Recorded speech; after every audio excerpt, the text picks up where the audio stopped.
All right, now that you have the basics of nesting down, let's take a look at a few other tricks, and I'll actually show you the third way that you can get into a clip and do some nesting.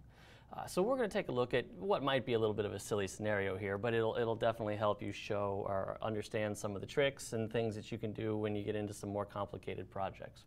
What we've got here on the screen is basically the Brady Bunch thing. We've got something in 9 windows, actually taking up 9 tracks on our timeline.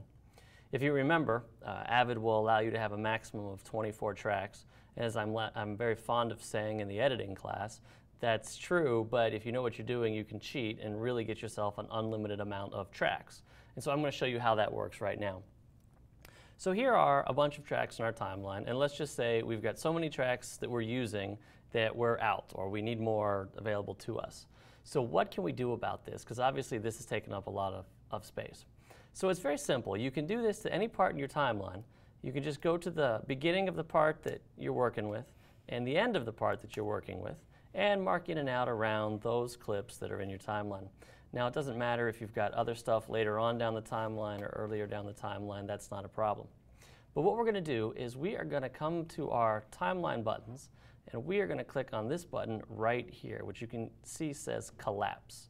And what it's going to do is it's going to take the space of our timeline that we've highlighted and kind of condense it down into one clip, or what appears to be one clip on whatever the bottom track is, in this case V1.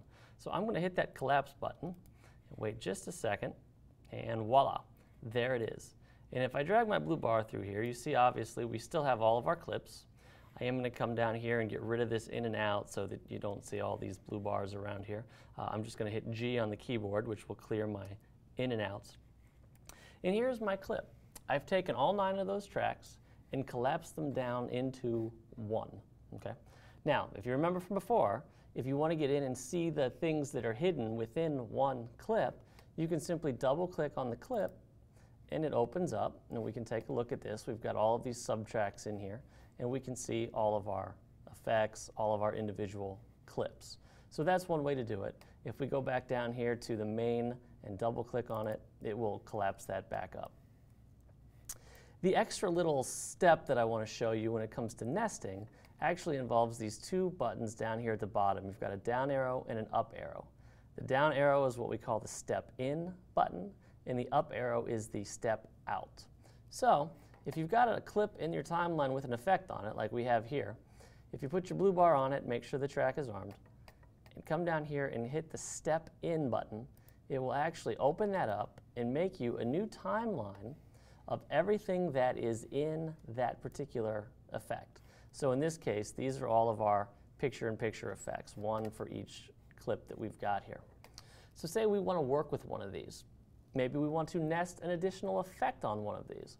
We can take this one on top here, or any of them for that matter, and if we double-click on that one, it then opens up to a sub-track. And there's my color effect from before.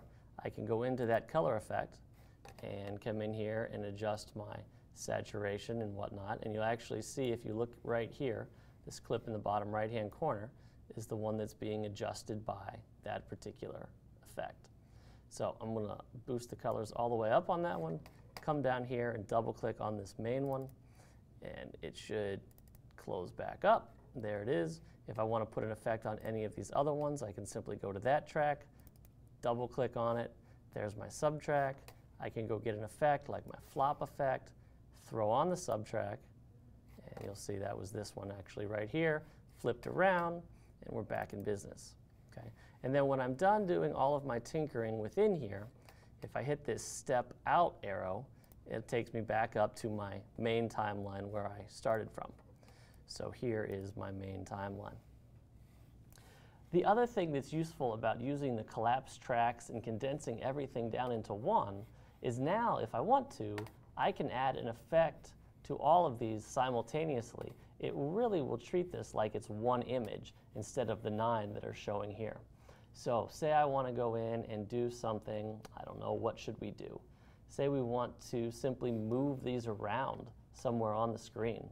I can go to my blend, I can get my 3D warp effect.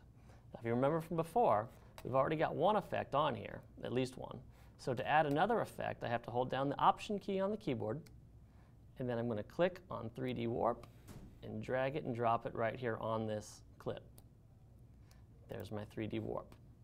Now if I go into my effect editor, I can do all the things that I want to do with the 3D Warp, but it's going to do it to this whole thing as if it were one picture. So this saves me from having to go through and do something to each individual clip. So if I want to rotate all of those together, I can go in and I can do rotations just like this and rotate them however I want to do them.